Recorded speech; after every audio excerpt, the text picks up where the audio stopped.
write some code here to go into the driver program and try to search for something that's in the tree. So that would be, what's our tree called? Workers dot search or find. What do you give search as a parameter? Worker? Or something that looks like a worker? So we're back to the something that looks like a worker, right? So new worker, what's it going to match by? Name? By the first name, so the only thing that really counts there is the first name. So let's search for, oh, I don't know, the one deepest in the tree, C, and this other parameter doesn't matter. Okay, what's it going to give you back? True or false? Or, I guess, a location.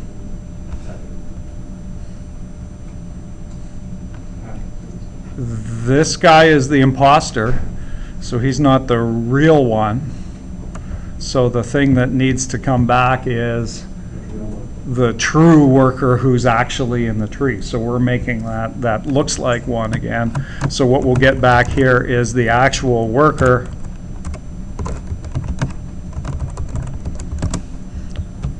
who was in the tree. And then we could print out found worker,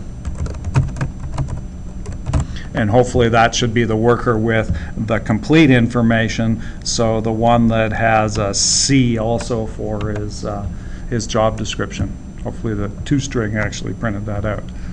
Okay, so we'll go into the tree class and we'll say, okay, we need to write find, so that's public worker, I think I called it search.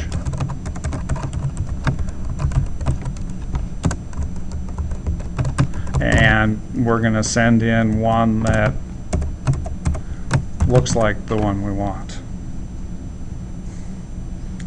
Now what do you want to do? Find it. How do you go about finding them? Check each node to see if there's a match. If you don't find it, then If we wanted to do it recursively, what's the thing that happens at this point? Go back and look at what we did with add. we hand it off to All that add really did was call the start of the recursive routine. So really the only game that we need to play is call find internal and say, here, go find it. So we'll go back into the find routine or search, and we'll call search internal.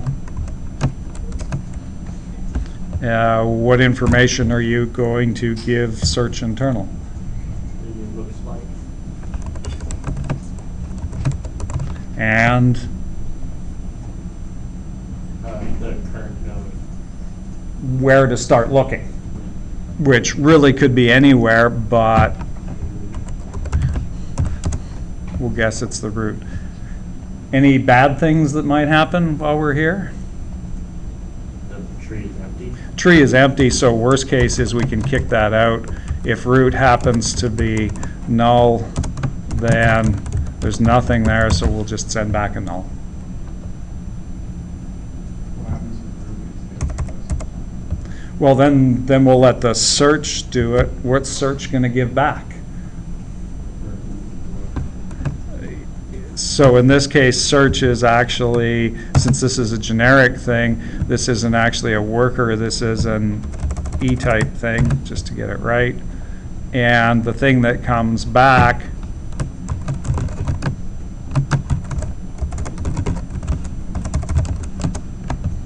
is something that we can send back. So this is actually an E-type thing, and we can return the found thing.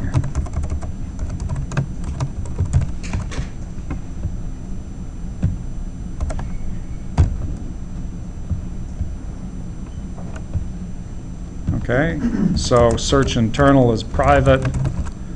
It gives back an E thing. Search internal, and it's given a tree node, which we might as well call the root, and an E looks like thing. And we'll do this, we'll say E item is null, just to make the error go away for a moment, and send back the item. Okay, so now, name of the game in recursive routines, what's the minimum amount of work that you would have to do?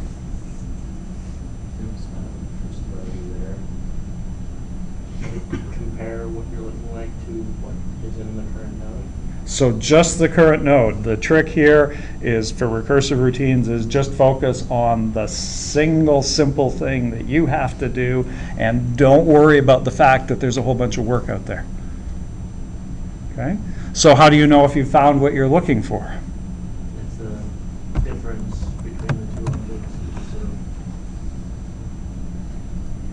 What have we used to say things are the same? Equals. So you would start and say if looks like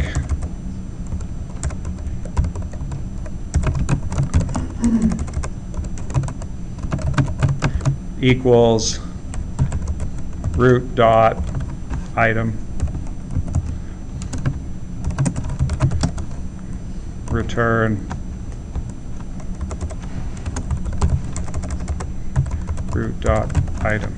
Root is really any node. Okay, so equals is the thing that we've been used to using.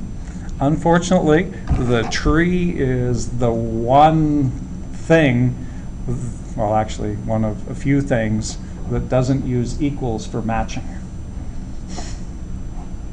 And the reason it doesn't use equals for matching is that if you look at compare to, we already said if it matched, meaning the comparison was 0, it was neither greater or less than, it must be equal. Okay, so we quietly used it up there. The same thing applies to when you're searching for something. You don't check with equals, you actually check a tree with compare to. Okay, so this thing becomes int comparison is root dot compare to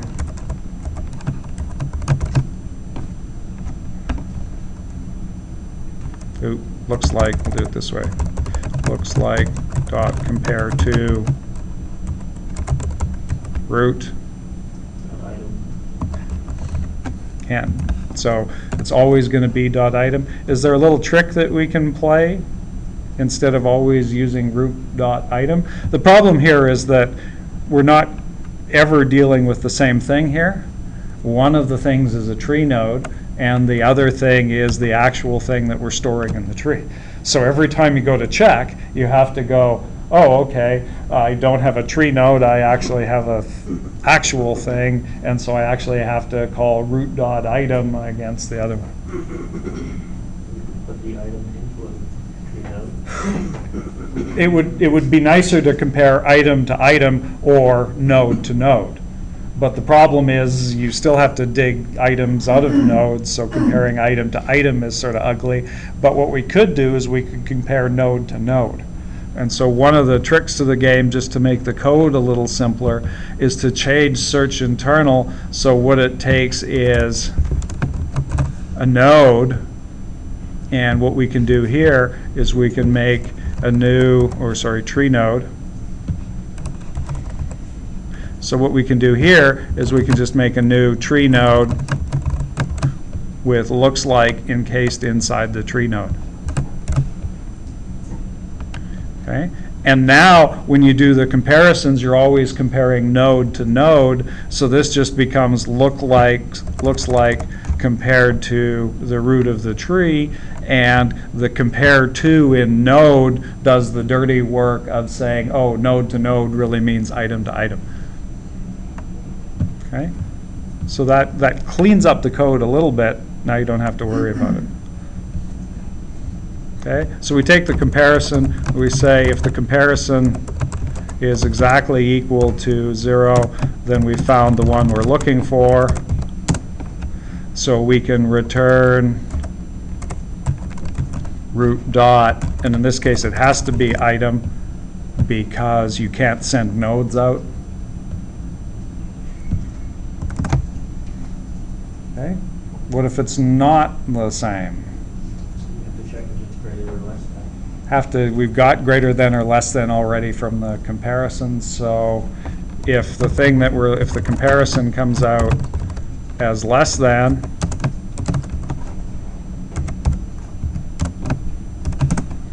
what would you do? You really want to call search internal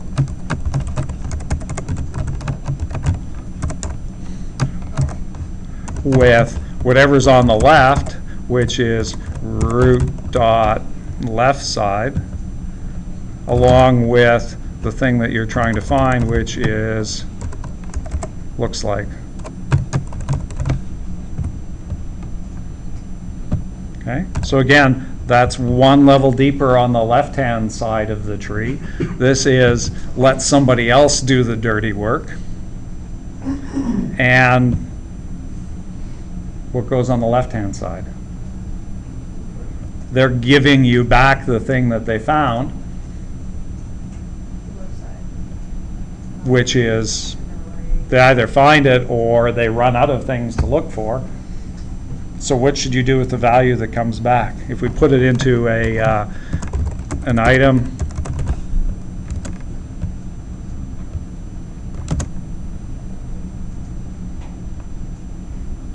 actually item equals that.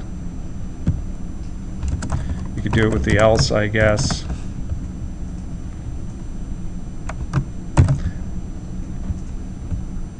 Item is the thing on the other side of the tree. Oops.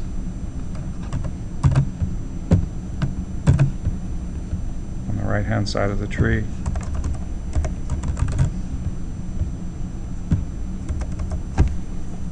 So it looks like that.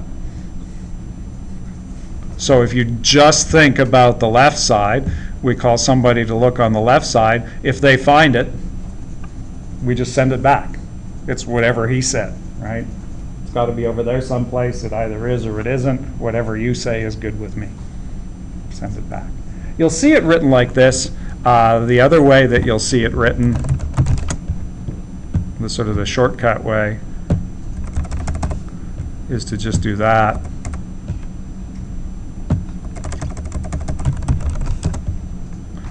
Which eliminates the variable.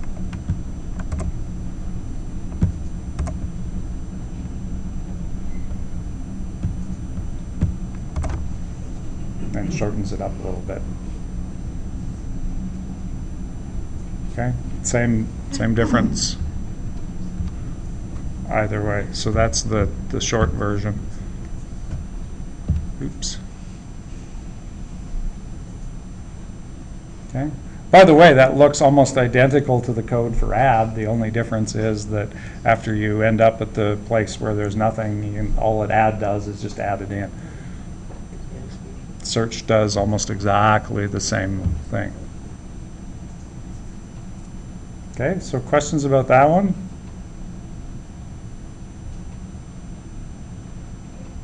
Okay, let's make your life a little difficult. It seems like at some point we could check found to see if it works. Maybe I want to see everything that's in the tree. And it would probably be nice to write a for each for that.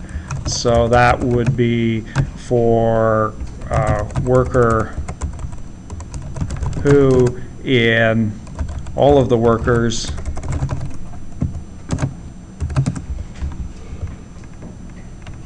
print them out.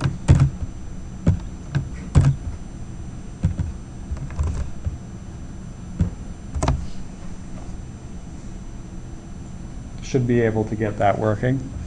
What's it upset about? No iterator. No iterator, so we need to write an iterator. Okay, which means that the tree class needs to say it has an iterator, and so that goes on the end of this line, implements iterable for E-type things. Now it complains you don't have one. So we'll add in the iterator method. Now the question is, how do you get an iterator to work?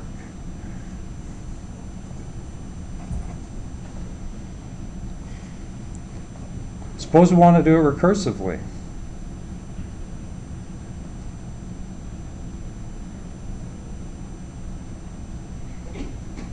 There's an interesting thing about the iterator. Remember what the iterator is doing.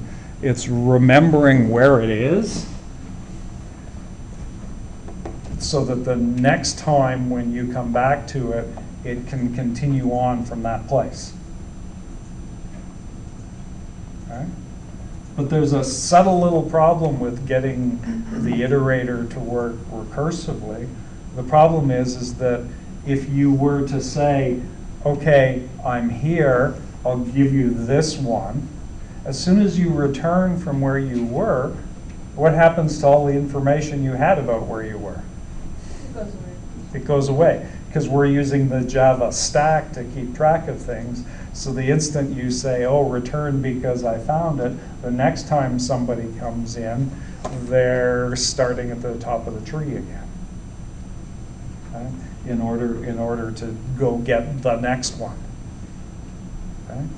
You can't remember where you were. Well, you can remember the node, but just because you remember the node, you don't remember previous node and previous node or what state you were in order to get back to where you were, because the internal stack is keeping track of all the get back tos. Oops. Okay, so recursive looks like it won't work for coming back to doing things. How about a sneaky little trick? We'll try the easy thing first. Why don't we use our friend list and make a list of all of the things that are in the tree, because then we can send back lists iterator, pretending that it's our own like we usually do.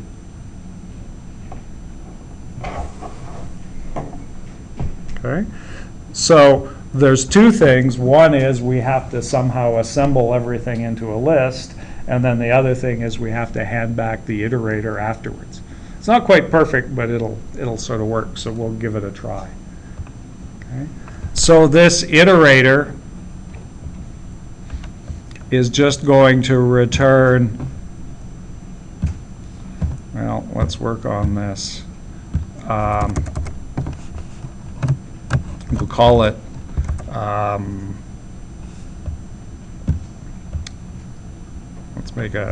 let's do the work first.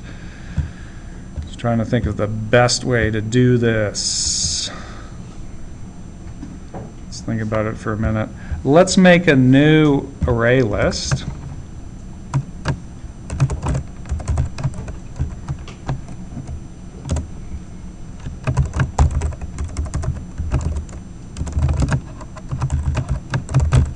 That can only hold whatever those type of things happens to be. I guess we don't even need that anymore. We'll do the import statement. Oops.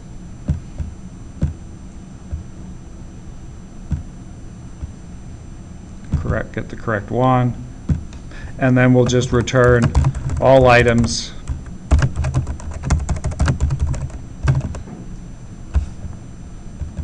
iterator. So we'll just send back the array lists iterator. Okay. So in here, we have to make the list. What information are you going to give make list in order to do its job? Yeah, the root node. The root node, which is, hey, here's where a tree is, and The list the list so far. that you've got so far, which currently starts out as empty. Okay, so we'll go down here into make list.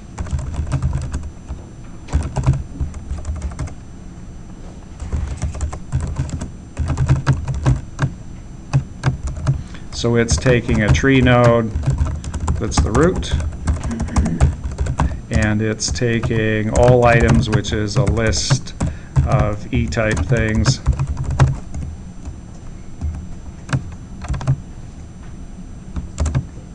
in order to do its work. What's the minimum amount of work you could do? It's only one node. Just think about the one node. What would you do if somebody said, make me a list of everything that's in the tree, but you're only concentrating on one node? We just add that node to the list. Add that node to the list. So we'll do all items dot add the root. Actually, root dot item would be better. Thank you, generics. And if you've done your node, what's left to do? Look to the left and the right. Yeah. Anything that's on the left and anything that's on the right. So we'll get somebody to do whatever's on the left. That would be make list everything on the left, which is root dot left side, along with, hey, I want you to put all of the things you get into the all items list. And then after somebody's made, one of our friends has done whatever's on the left side, we'll get some other friend to do whatever's on the right side. And there you go. So there's the joy of recursion in its simplest form.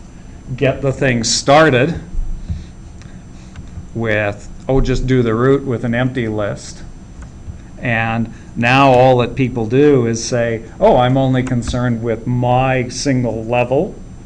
I'll just add in what I know about.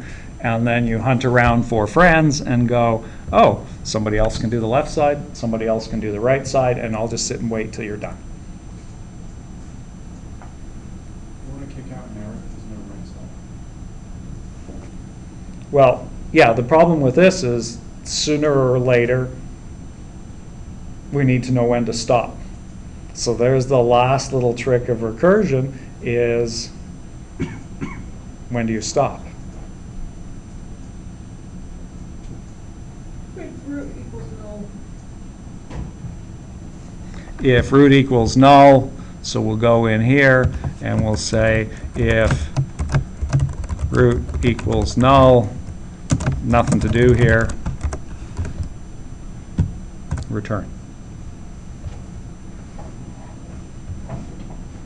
Okay, there's the simplest form. By the way, did we miss that in search internal?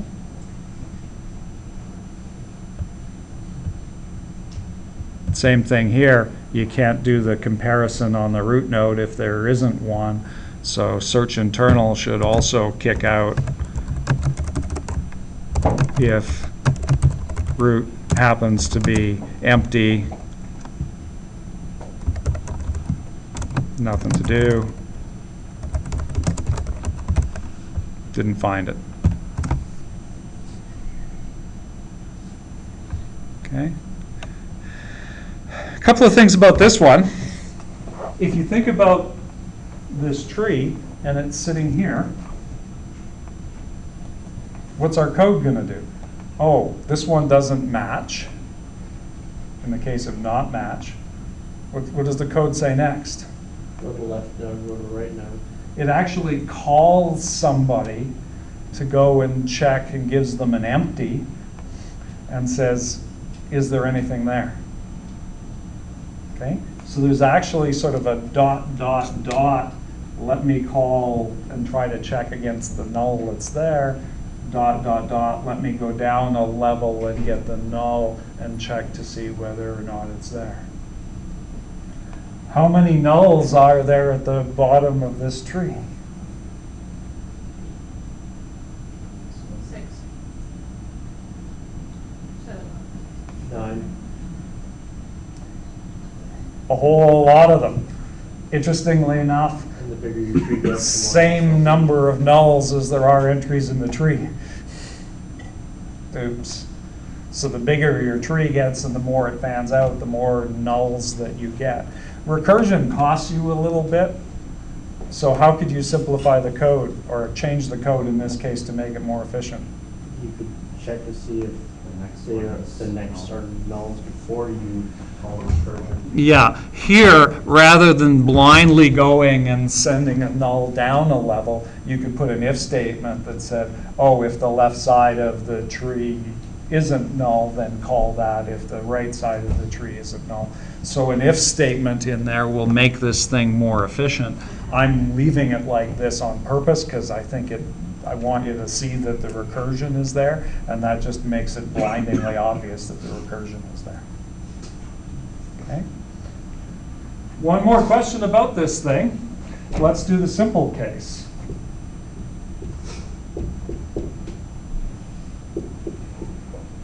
There's a nice small tree.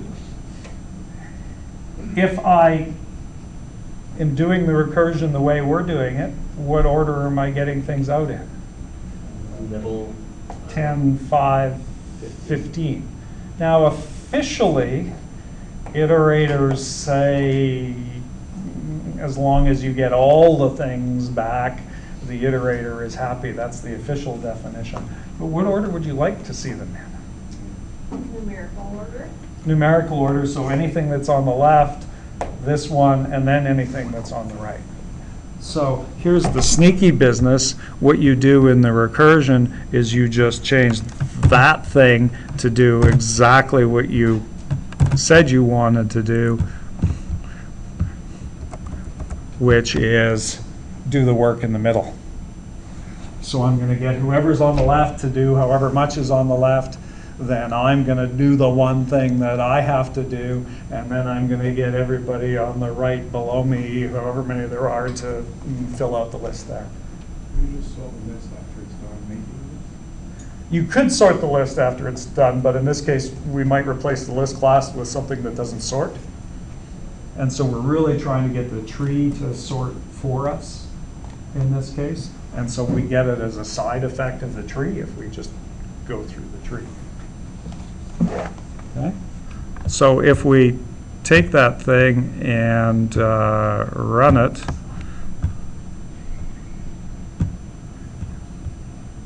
if we're lucky, oops, I guess we don't have a toString. Well, rather than changing the worker class, let's just do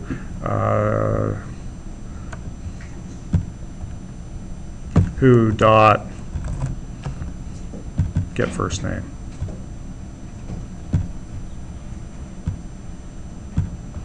And run it. And see what we got. Don't worry about the terminated thing. So there's that's the initial toString for the find that found somebody that I haven't fixed yet, and there's the C, F, M, and S now in alphabetical order.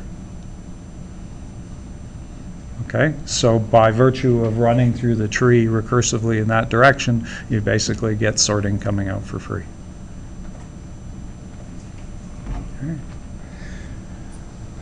Okay. Let's try one other thing with this.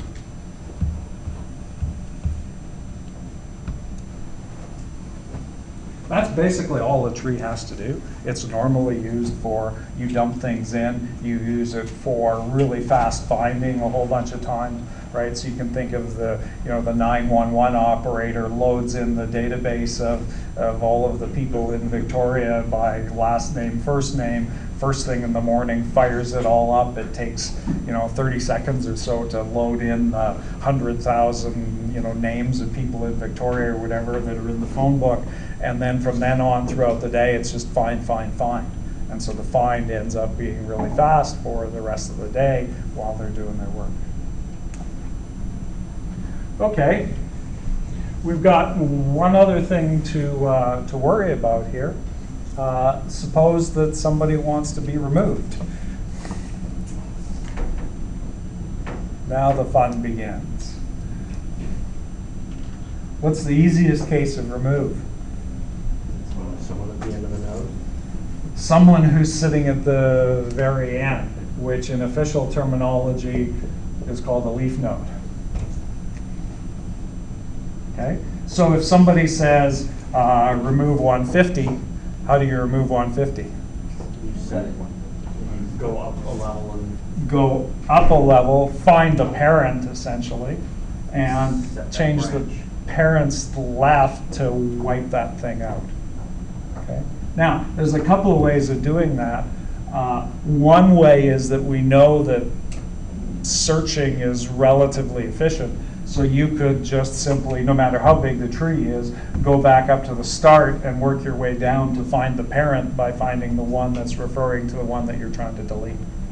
Okay? So that's sort of what we did in a linked list search, where we said, okay, we'll go and we'll keep track of the parent. Right? Okay? You can keep track of the parent as you go down. Some trees will change their tree node class to have a link to the parent, which allows you to work your way back up, which is sometimes convenient. So you can just do the upward link. Okay. Regardless, it's find the parent and delete that one in the case where it's sitting out by itself. So you know it's a leaf node when there's no left or right underneath it. You can just delete it. Okay. What's the next most difficult case? We did the 0, there's nobody beneath it. Next difficult case is there's one below. Here's an example of somebody says delete 75. How do you get rid of the 75? you make 50 point to 65 instead. Find the parent of the one you're trying to delete still, but if it's just got one thing below it, regardless of whether or not it's on the left and the right, all you have to do is relink the parent to the single one below. So if I relink the 50 to the 65 here, then that deletes the 75 essentially, and the 65 just slides up into that position. Okay? So one below is not too bad. Same thing, it's just one relinking. So notice it's a fast operation. The fun case, what if there's two things below? Now the problem you have is that regardless of, if you're trying to delete 50, you've got two branches that you're holding on to below, but you've only got one branch where you can put things. Oops.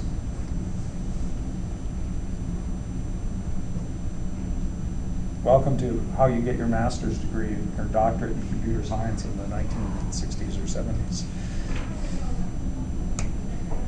So you should be able to look at this and figure it out in a couple of minutes. And you too would have your doctorate. Just slide the 75 up to the 50 point, connect the 25 to the 75. You can only connect one side of the thing, that's sort of the problem. And remember, when I draw these things could have huge numbers of nodes down below them. So rather than being just a single thing, for instance, this could be a complete branch here, this could be a complete branch here. So you're basically left with two mini bushes holding on to going, how do I hook these things up? Now, one of the solutions is you could just take one of the branches and hook it up, and then take anything that's on the remaining branch and just reinsert it into the tree, just delete it and reinsert it into the tree. And you know that that's sort of efficient, it's not awful. But it would be nice if I could do it in, rather than log to the base 2 of n, if I could do it in something less than that.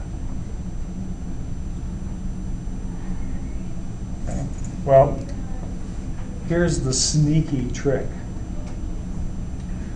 The way that you figure out how to solve the problem is we'll take these things and we'll rewrite them in order.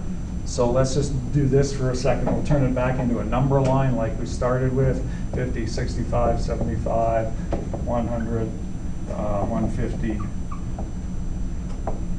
200, and 300. Okay? And we said the one that we're interested in deleting is the 50.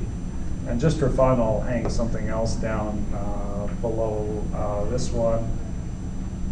Let's do a 20 there, just to make it a little bit worse. Okay. So, I don't have another number. We'll add in 20 there. So, if you're trying to delete the 50, which do you think are the most interesting ones? 25 and 65. The ones on either side of it, because this is the one before and that's the one after. Okay, so we'll just identify them in the tree. The 25 is this one, and the 65 is that one. Anything interesting about the 25 and the 65? Let me make it a little clearer on this one. I'm even going to even add in the 70 here just for fun.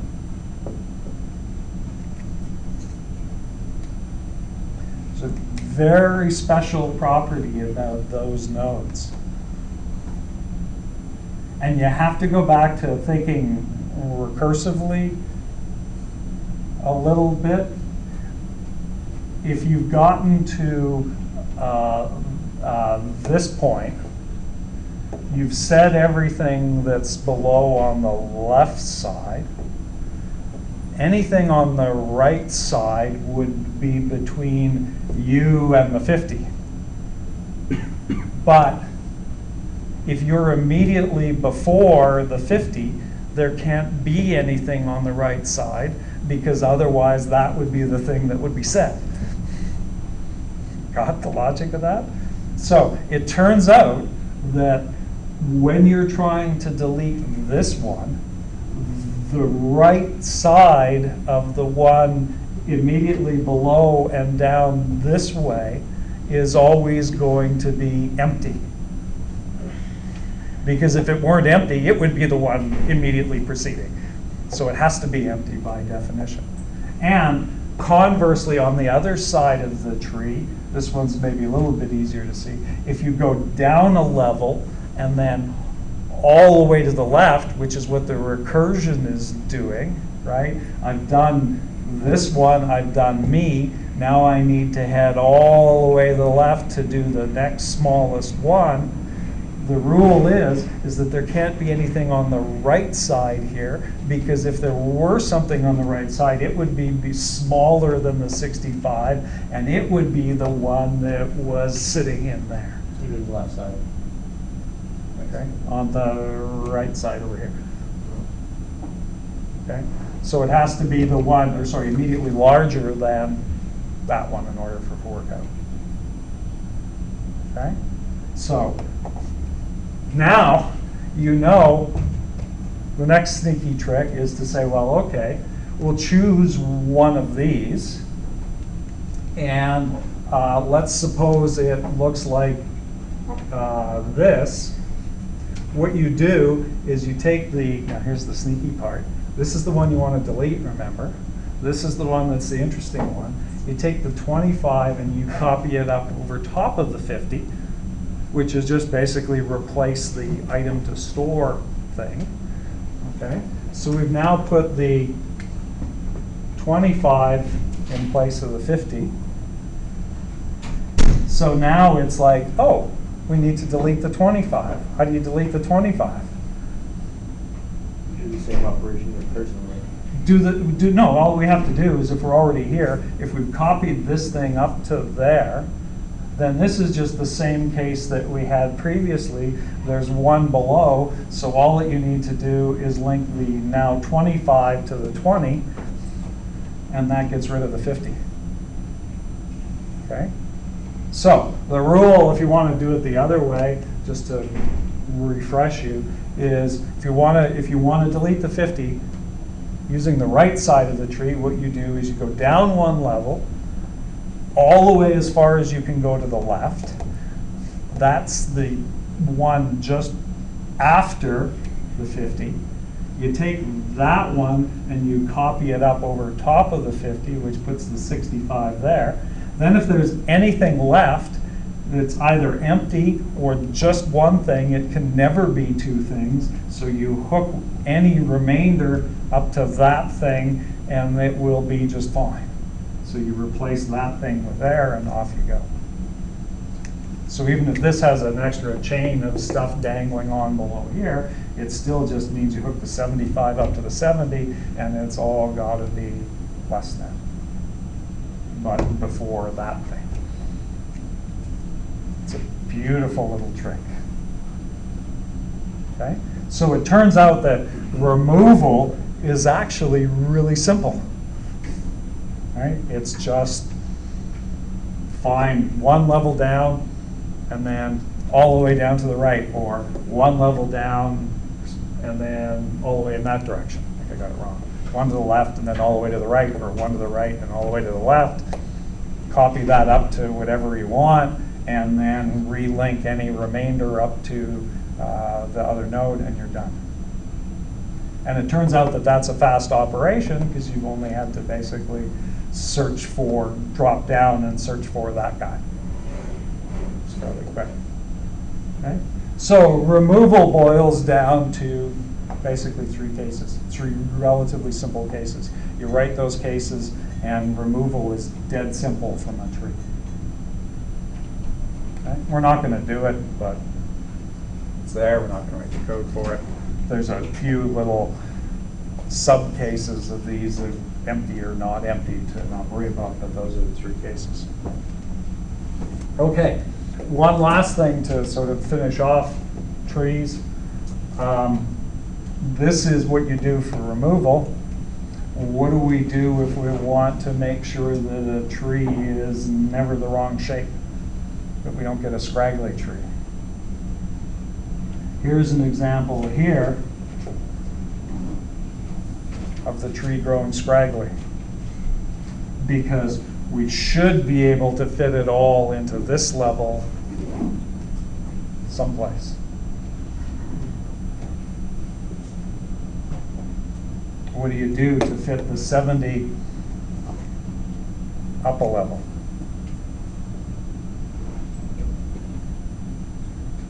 Put the 70 with the 75. Put the 75 on the right then. Think of Rotate. taking this thing and pulling the 75 down and rotating the 65 up there, and bringing the 70 up a level. So you're really trying to pull this one down and pull that one down by making that one the middle. So you give it a crank this way so that the 70 comes up, the 75 drops down, and that one comes back up there. So that would be a right rotation. There's another one that's a left rotation, and there's a few other combinations. And so it turns out that all that you do to balance a tree is when you add a node, you go and you go, oh, is it one level too far? And you only have to deal with the case of the first time you add a node that starts to go scraggly. And it turns out rather than three cases like we've got here in removal, For balancing, there's like, I can't remember what it is, it's like 6 or 8 different cases that you have to deal with about special cases. There's right, left, and various other weird rotations. But it's easily doable. You just figure out the cases and the symmetrical ones, right versus left, and your work is done. And so it turns out that balancing a tree is actually really easy. Okay? So if you go and you look at like a Java tree class or a PHP tree class or anybody that's got a library that says here's a tree, by definition now, since the algorithm is so well known, there's no way you can abuse the tree. You can enter the numbers in alphabetical or the people in alphabetical order, and it will still keep a minimum height tree by just rebalancing as it's going, happily putting things in order. Okay? So every tree in the modern world in a library is a minimum height balanced tree. And there's all of the magic of trees, except for in a week or so what we'll do is we'll look at the actual Java tree class and we'll discover that it has some interesting properties that are not directly associated with keeping things in order that turn out to be really, really handy. And with that, we're done.